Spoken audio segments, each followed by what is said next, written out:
Harka fuuni daawwattootaa fi dhaggeeffattoota keenya nagaan keenya kabajaa fi jaalala bakka jirtan maratti sana qabu jecha oduuwwan wayitaawoo yeroo kanaaf qopheeffanneen isinitti himaa dursa oduu ijoom. Aangoo isaaniif jecha gochaa cigaasisaa kamiyyuu raawwachuuf duubatti kan hin jenne qondaalonni bilchiginaa maatii isaanii ajjeesuun dhagahame. Xiinxalaan siyaasaa Jawaar Mohaammed ammoo gochaan kun magaalaa Finfinneetti illee raawwachuu ifoomse. Bal'ina isaa qindeeffannee irraa ni balballoomsina. Pirezidaantiin Oromiyaa obbo Shimallis Abdiisaa tibbana ijoo dubbii miidiyaalee ta'an.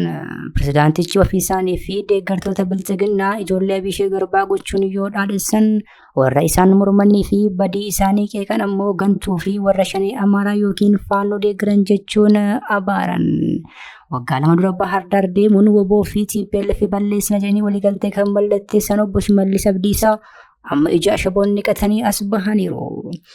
Viidiyoo isaanii waggaa lama duraa fi kan isaan dheengadda caffee irratti dubbatan qabannee irraa bal'inaan isin biraan geenya.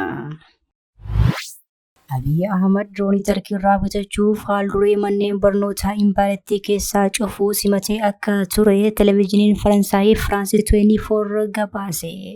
Kunis kanaan jiru muummichi ministeeraa kun har'aa Qeellam Wallaggaatti imaluun dhagahame. Kaadira Wallaggatti yoon du'e jimmii hin dhiisu jechaa kan turan pirezidaantiin bilchiginaa kun har'a maaliif imalanii kan jedhu ni balballoomsina.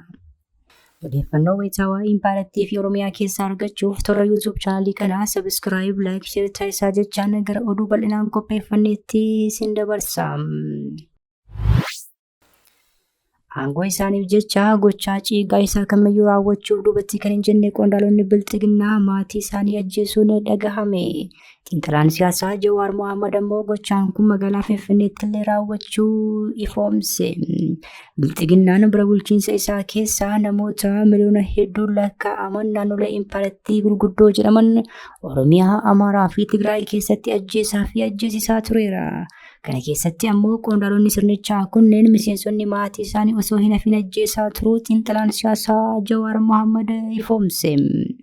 Jawaar barreeffama fuula feesbuukii isaa irratti maxxanseen qondaalli bilchiginaa tokko obboleessa isaa ajjeesuu, kan biraan haadha warraa isaa ajjeesuu fi inni biraan ammoo obboleessa isaa ajjeesuu eere. Jawaar dabaluun itti aantota pirezidaantii Oromiyaa keessaa tokko ammoo osoo Finfinnee keessa konkolaataa oofuu konkolaataan biraa hiriira qaxxaamuraan aree qaqqabuun rasaasatti roobsee ajjeesee jedhe. Kun asoosama itti fakkaachuu mala akka hin jiru namni siyaasaa kun garuu taatee dhugaa waggoota lamaan darbe Finfinnee keessatti raawwatedha erga jedhee booda isaan keessaa tokkoyyuu seeraan hin gaafatamne jedhe. Bilchiginaan caasaa ajjechaa koree nageenyaa jedhamu ijaaruun mormitoota isaa ittiin dhabamsiisaa akka ture Reuters saaxileera. Qondaalonni sirnichaa gulantaa garaagaraa irratti argaman ammoo aangoo dafoo godhachuun abbaa barbaadan ajjeesaa, hidhaa fi raarsaa akka oolan irra deddeebiidhaan gabaafama. Pirezidaantiin Oromiyaa obbo Shimallis Abdiisaa tibbana ijoo dubbii miidiyaalee ta'an. Pirezidaantichi ofii isaanii fi deeggartoota bilchiginaa ijoollee Abiyyiifi garbaa gochuun yoo dhaadessan warra isaan mormanii fi badii isaanii qeeqan ammoo gantuu fi warra shanii Amaaraa yookiin faannoo deeggaran jechuun abaaran. Waggaa lama dura Bahar Daar deemuun WBO fi TPLF balleessinaa jedhanii waliigaltee kan mallatteessan obbo Shimallis Abdiisaa amma ammoo ija ashaboon niqatanii as bahan. Obbo Shimallis kanaan duras afaan Oromootiin haasawaa jibbinsaa bal'isaa turaniiru. Keessumaa yeroo wal dhabdeen hammaatu saba Oromoo jala dhokachuuf sabboonaa of fakkeessuuf jechoota jibbinsaa saboota biroo irratti geggeessaa kan turan yoo ta'u, kunis hiika sabboonummaa Oromummaa wallaaluu irraa maddaa jechuun ni danda'ama. Pirezidaantichi tibbanaa haasawaa caffee Oromiyaa irratti taasisaniin waa'ee qaamolee isaan morman irratti yoo dubbatan humnoonni keessaa tokko diinota keenya wajjin hojjetu jedhaniiru. Ifatti maqaa dhahuu baatanis humnoonni diinota wajjin hojjetan kunneen kanneen qabsoodhaan akkasumas qabsoo kan nagaa qabeessanii fi hayyoota ofiin jedhan akka ta'e himan. Isaan garuu sanyii Abiyyiifi garbaa waan ta'aniif diina wajjin akka hin hojjenne himaniiru. Haa ta'u malee Finfinneedhaa gara Bahar Daaritti imaluun pirezidaantii naannoo Amaaraa yeroo sanaa Dr. Yiriqaal Kaffaalee wajjin marii geggeessuun waliigaltee TPLF fi WBO balleessuu kan taasisan obbo Shimallis Abdiisaa humna faannoo kan hidhachiisuun morma Oromoo mursiisaa, qe'ee sabachaa, gubsiisaa fi saamsisaa turaniiru. Humna shanii afaan Amaaraa dubbatu humna faannoo jedhamu faana adda uumanii kaan waliin dhukaasuudhaan kaan immoo siyaasa ololaa jara kanaaf ta'u gaggeessuudhaan waliin hojjechaa jiru. Nuyi garuu ijoollee Abishee Garbaa waan taaneef diina mataa Oromoo muree mataa Oromoo mukarra kaayee fuudhee deemu faana addanuun xaragnee balleessina malee kana faana addanuun jecha. Warri mataa Oromoo muranii mukatti fannisanii haadha Oromoo warra qeerraa buqqisaa oolan faana adda uuman akkamitti saba Oromootiif kan qabsaan?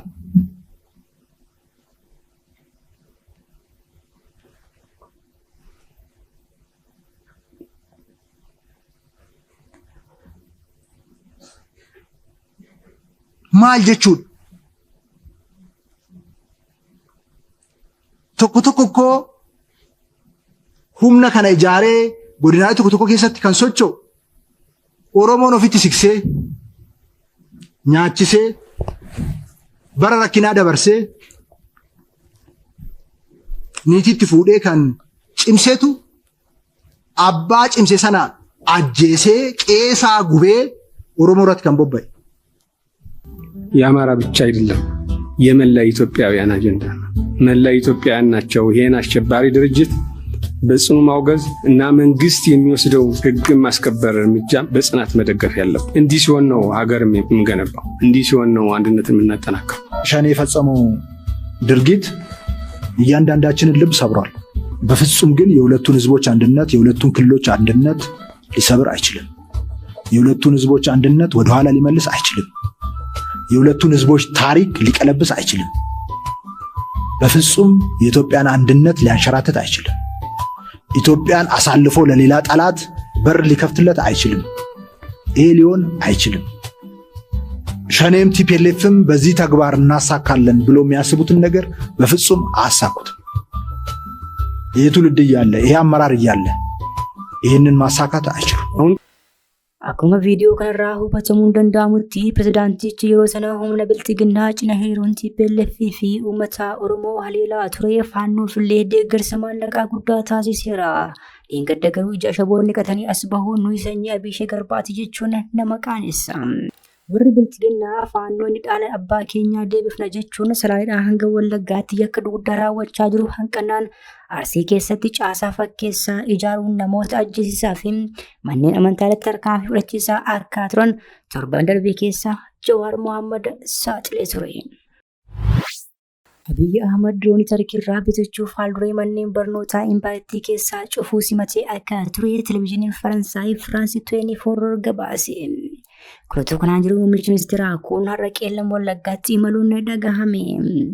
Impaayirtii keessatti dhumaatii namaa fi qabeenyaa qaqqabe keessaa qoonni diroonii Turkii olaanaa ta'uun kan himamu yommuu ta'u, pirezidaantiin bilxiginnaa Abiyyi Ahmad ammoo dirooniiwwan kana bitachuuf haalduree manneen barnootaa Impaayirtii keessaa cufuu simatee akka ture saaxilame. Manneewwan barnootaa cufaman kunneen bakkeewwan waan itti geggeeffamaa hin jirretti akka ta'e kan himame maddu kun pirezidaantiin Turkii Rasiib Xayyib Erdoğan manneen barnootaa Impaayirtii keessatti banamanii turan kan mormituu Turkii Feetullaa Guulaan nama jedhamuun Finfinnee fi Dirreedhawaatti banamanii turanii jedhame. Manneen barnootaa gara jaatti siqan kunneen barattoota oolmaa daa'immanii kaasanii hanga sadarkaa lammaffaatti simachuun barsiisaa akka turan kan himame yommuu ta'u, pirezidaantiin bilxiginnaa Abiyyi Ahmadis erga manneen barnootaa kana cufanii booda gara Ankaaraatti imaluun diroonota kana bitachuu dookimentariin Firaansi 24 hojjete kun ni ifoomsa. Filatuu kanaan jiru guyyaa har'aa pirezidaantiin bilxiginnaa Abiyyi Ahmad itti aanaa isaanii Tamasgeen Xirunee fi obbo Shimallis Abdiisaa dabalatee qondaalota biroo wajjin gara Qeellam Wallaggaatti imaluun gabaafame. Miidiyaaleen bilxiginnaa akka gabaasaa jiranitti muummichi ministeeraa kun piroojeektii jallisii qexoo fi warshaa warqii fi albuudataa Tulluu Kaappii jedhamu dabalatee hojiilee misoomaa daawwachuuf jedhu. Haa ta'u malee waggoota torban darban diroonii fi lafoon uummata duguugaa turan yeroo kanatti daawwachuun maaliif barbaachise kan jedhu deebii guddaa barbaada. Abiyyi Ahmad kana dura afaan isaaniitiin Wallagga deemee yoon du'e Jimmaa fi Wallaggi waliin dhiisu jechuun adda addummaa uumuuf yoo yaalan obbo Jawaar Mohaammed fi Dooktar Gadduu Andaargaajootanis Wallagga hin deeminaa fi nama Wallaggaa akkamitti amantuu jechuun itti himuun ni yaadatama.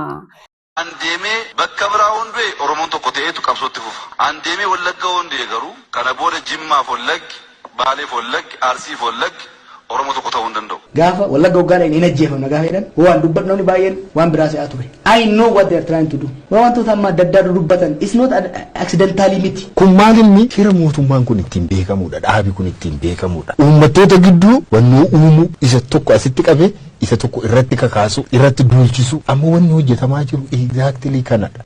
Kanaan alatti paarlaamaatti dhiyaachuun durunis wallaggatti goone kan Tigraayitti goone caalaa hamaa ture kan jedhan pirezidaantiin Bilxiginnaa kun misooma isa kam daawwachuu akka imalan wallama gaafachiisa. እዚህ ጋር አንድ የሚጋነን ነገር አለ። የትግራይ ውጊያ በሚመለከት ተጋኖ የሚነሳ ነገር አለ። ባይዞ ትግራይ ላይ ያደረግነው ውጊያ ወለጋ ካደረግነው ውጊያ አንጻር ሲታይ በጣም ትንሽ ነው።